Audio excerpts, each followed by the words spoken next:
सभी पूर्व सैनिक सेवा कर्मियों से अनुरोध है कि वे निम्नलिखित बिंदुओं को नोट कर लें और उन्हें अपने पेंशन दस्तावेजों के साथ रखें। हम अपने जीवन के अंतिम पड़ाव के बारे में कभी नहीं सोचते, लेकिन यह एकमात्र सत्य है कि एक दिन हमें इस खूबसूरत दुनिया को छोड़ना ही है। उस दिन आने से पहले हमें अपने परिवार के सदस्यों को अपनी अंतिम सांस के बाद की प्रक्रिया के बारे में अवगत करा देना चाहिए, क्योंकि सिविल सेवा में सैन्य मामलों में कोई भी आपकी मदद नहीं कर सकता। परिणाम स्वरूप आपके परिवार को पेंशन और अन्य वित्तीय सहायता नहीं मिल पाती जो उन्हें मिलती है। हमारे परिवार के सदस्यों को यह पता होना चाहिए। पति पूर्व सैनिक सेवा कर्मियों की मृत्यु के बाद विधवा द्वारा उठाए जाने वाले कदम। चरण 1, अस्पताल अन्य चिकित्सक से चिकित्सा प्रमाण पत्र प्राप्त करें जिसमें मृत्यु का कारण स्पष्ट रूप से लिखा हो। नोट: अप्राकृतिक मृत्यु, आत्महत्या या दुर्घटना के मामले में आपको चिकित्सा रिपोर्ट, पोस्टमार्टम रिपोर्ट, प्राथमिकी, यदि संभव हो तो पुलिस जांच रिपोर्ट की प्रतियां एकत्र करनी होंगी। चरण 2, अंतिम संस्कार, दाह संस्कार का स्थान और तिथि तय करें। निकटतम परिजन को सूचित करें। चरण 3, अंतिम संस्कार के बारे में निकटतम सेना, नौसेना, वायुसेना स्टेशनों को सूचित करें। मृतक को अंतिम श्रद्धांजलि देने और पुष्पमाला पहनाने के लिए सेना बेस से एक टुकड़ी भेजी जाएगी। क. सेना निकटतम सेना स्टेशन से संपर्क करने के लिए 1904 पर कॉल करें। ख. नौसेना CRSO INS नेताजी कोलकाता को 032 230 4495 पर कॉल करें, या INS नेताजी एक्सो को 032 पर कॉल करें। गे. वायुसेना निकटतम वायुसेना स्टेशन BKP संख्या 030 17 पर कॉल करें। चरण 4, अंतिम संस्कार पूरा करें, दाह संस्कार प्रमाण पत्र प्राप्त करें और मृत्यु के 15 दिनों के भीतर जन्म एवं मृत्यु रजिस्ट्रार कार्यालय में मृत्यु प्रमाण पत्र DC के लिए आवेदन करें। चरण 5, मृत्यु प्रमाण पत्र की 10-15 प्रतियां एकत्र करें। चरण 6, निकट मृत्यु प्रमाण पत्र और DC को स्पर्श वेबसाइट पर अपलोड करें। चरण 7, यदि विधवा का नाम पूर्व सैनिक के स्पर्श पेंशन भुगतान आदेश स्पाश PPO में दर्ज है तो विधवा के लिए पारिवारिक पेंशन शुरू करने हेतु स्पर्श वेबसाइट पर ऑनलाइन आवेदन करें। चरण 8, यदि पेंशन स्पर्श में स्थानांतरित नहीं होती है तो मृतक पूर्व सैनिक की सेवा समाप्ति पेंशन के लिए पेंशन देने वाले बैंक में आवेदन करें। मृत्यु प्रमाण पत्र जमा करें। चरण 9, यदि विधवा का नाम PPO में दर्ज है तो इसे संयुक्त रूप से अधिसूचित JNPPO कहा जाता है, लेकिन स्पर्श में स्थानांतरित नहीं किया गया है तो विधवा की पारिवारिक पेंशन FP शुरू करने के लिए अपने बैंक में आवेदन करें। DC, PPO, विधवा के आधार कार्ड, पैन की प्रति, पासपोर्ट आकार की 2 तस्वीरें, जीवन प्रमाण पत्र और बैंक पासबुक की प्रतियां जमा करें। चरण 10, यदि विधवा को पारिवारिक पेंशन मिलनी शुरू हो जाती है तो बैंक में फॉर्म A जमा करें ताकि विधवा की मृत्यु के बाद खाते से बचत राशि निकालने वाले व्यक्ति को नामित किया जा सके। चरण 11, यदि विधवा का नाम संयुक्त रूप से अधिसूचित नहीं है, पूर्व सैनिक पेंशन योजना में नाम अंकित नहीं है, तो विधवा को पारिवारिक पेंशन के लिए आवेदन करने हेतु ZSB में जाना चाहिए। चरण 12, विधवा पहचान पत्र के लिए ऑनलाइन आवेदन करें और फिर विधवा पहचान पत्र के लिए ZSB में एक फोल्डर में ऑफलाइन आवेदन और सभी आवश्यक दस्तावेज जमा करें।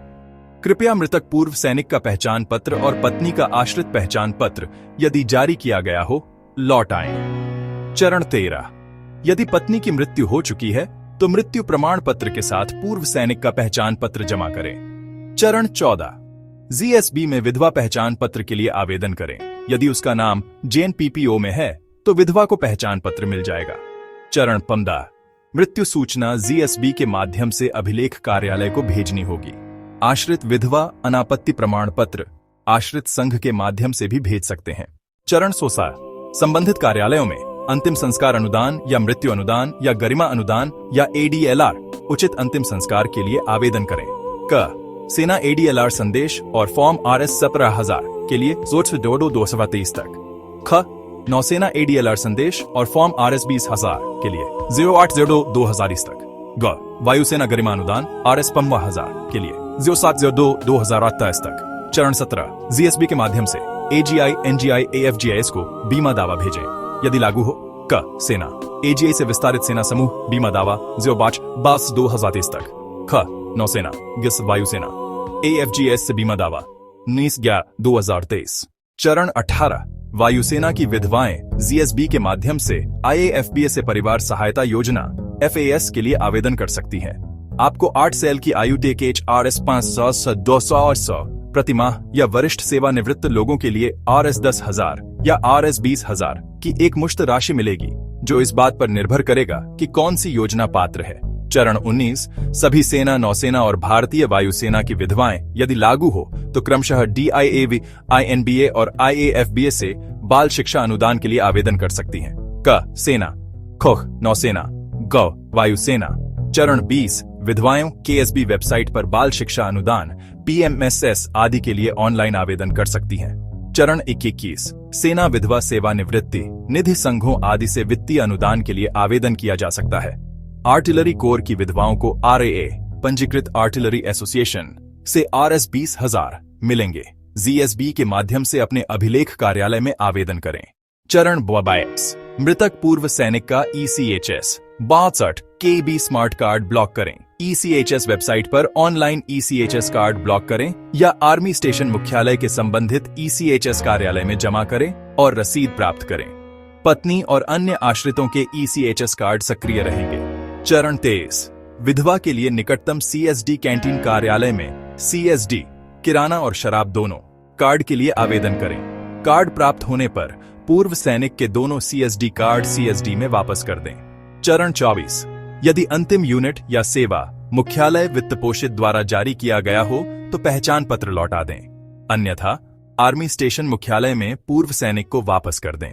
चरण 25 मृतक पूर्व सैनिक के नाम पर सभी सावधि जमा FD सहित सभी एकल खाते बंद करें और नामांकित व्यक्ति के खाते में AMT अधिशेष राशि स्थानांतरित करने के लिए बैंक और डाकघर में आवेदन करें। सभी संयुक्त खाता खातों को एकल में परिवर्तित किया जाना चाहिए। चरण 26 यदि लागू हो तो LIC प्रधानमंत्री योजना अन्य से अन्य बीमा खाते के लिए दावा करें। चरण 27 पूर्व सैनिक की मृत्यु पर पूर्व सैनिक के IT सर्कल का अंतरंग मूल्यांकन प्रस्ताव 4 वर्ष बाद पैन नंबर जमा करने के लिए IT विभाग में आवेदन करें। चरण 28 भविष्य में दुरुपयोग को रोकने के लिए मृतक पूर्व सैनिक के आधार नंबर के बायोमेट्रिक्स को डिजिटल रूप से लॉक करने के लिए आधार कार्ड कार्यालय जाएं या UIDAI की वेबसाइट पर जाएं। चरण 29 पूर्व सैनिक के नाम पर सभी equity share, mutual fund, SIP आदि को नामांकित व्यक्ति के नाम पर स्थानांतरित करें और उसका डीमैट खाता यदि कोई हो बंद कर दें। चरण 30 यदि वैध और उपलब्ध हो तो पूर्व सैनिक का ड्राइविंग लाइसेंस जमा करने के लिए निकटतम रोड ट्रांसपोर्ट ऑफिस RTO जाएं। साथ ही नामित व्यक्ति के नाम पर 2 पहिया 4 पहिया वाहन के स्वामित्व के हस्तांतरण के लिए RTO में आवेदन करें। चरण 31 स्थानीय चुनाव कार्यालय में जाकर मतदाता सूची से समाप्त हो चुके पूर्व सैनिक का नाम रद्द करने के लिए आवेदन करें। फॉर्म संख्या 7 और मृत्यु प्रमाण पत्र जमा करके सूची बनाएं। चरण 32 यदि पूर्व सैनिक के नाम पर कोई ऋण बकाया है तो उसे रद्द कर दिया जाना चाहिए और खाता बंद कर दिया जाना चाहिए। चरण 33 परिवार के किसी भी सदस्य के नामित व्यक्ति को बंदूक का लाइसेंस मिलने के बाद बंदूक हथियार का स्वामित्व हस्तांतरित करें। तब तक बंदूक को पुलिस थाने में जमा रखें। चरण 36 यदि मृतक पूर्व सैनिक के विरुद्ध कोई पुलिस या न्यायालयीन मामला लंबित है तो मृत्यु प्रमाण पत्र पुलिस थाने न्यायालय में जमा करें। चरण 35 संपत्तियों का स्वामित्व नामित व्यक्ति या संयुक्त धारक के नाम पर हस्तांतरित करें। यदि संपत्ति संयुक्त स्वामित्व वाली नहीं है तो संपत्तियों के स्वामित्व के हस्तांतरण के लिए कानूनी उत्तराधिकारी प्रमाण पत्र जमा करना होगा। चरण 36 मकान, फ्लैट के बिजली मीटर, संपत्ति कर के कागजात, सोसाइटी कार्यालय, केबल टीवी, ब्रॉडबैंड आदि के स्थानांतरण हेतु आवेदन करें। चरण 33 यदि पूर्व सैनिक सैन्य सेवा के बाद किसी अन्य संगठन में कार्यरत थे तो पारिवारिक पेंशन यदि लागू हो के लिए उस कार्यालय से संपर्क करें। चरण 38 विधवा सेना स्टेशन मुख्यालय या अन्य नौकरी कार्यालय में नौकरी के लिए आवेदन कर सकती है। चरण 29 यदि पात्र हों तो विधवा अपने बच्चों के लिए GSB में आश्रित पहचान पत्र के लिए आवेदन कर सकती है। चरण 40 यदि बैंक द्वारा FD से जुड़ा बीमा दिया जाता है तो बैंकों से बीमा का दावा करें। सभी पूर्व सैनिक को सलाह दी जाती है कि वे अपनी पत्नी अधिवक्ता के लिए एक विस्तृत लिखित चरण दर चरण चेकलिस्ट तैयार करें, जिसका पालन उनकी मृत्यु के बाद किया जा सके, ताकि पूर्व सैनिक की मृत्यु के बाद विधवा को किसी भी समस्या का सामना न करना पड़े।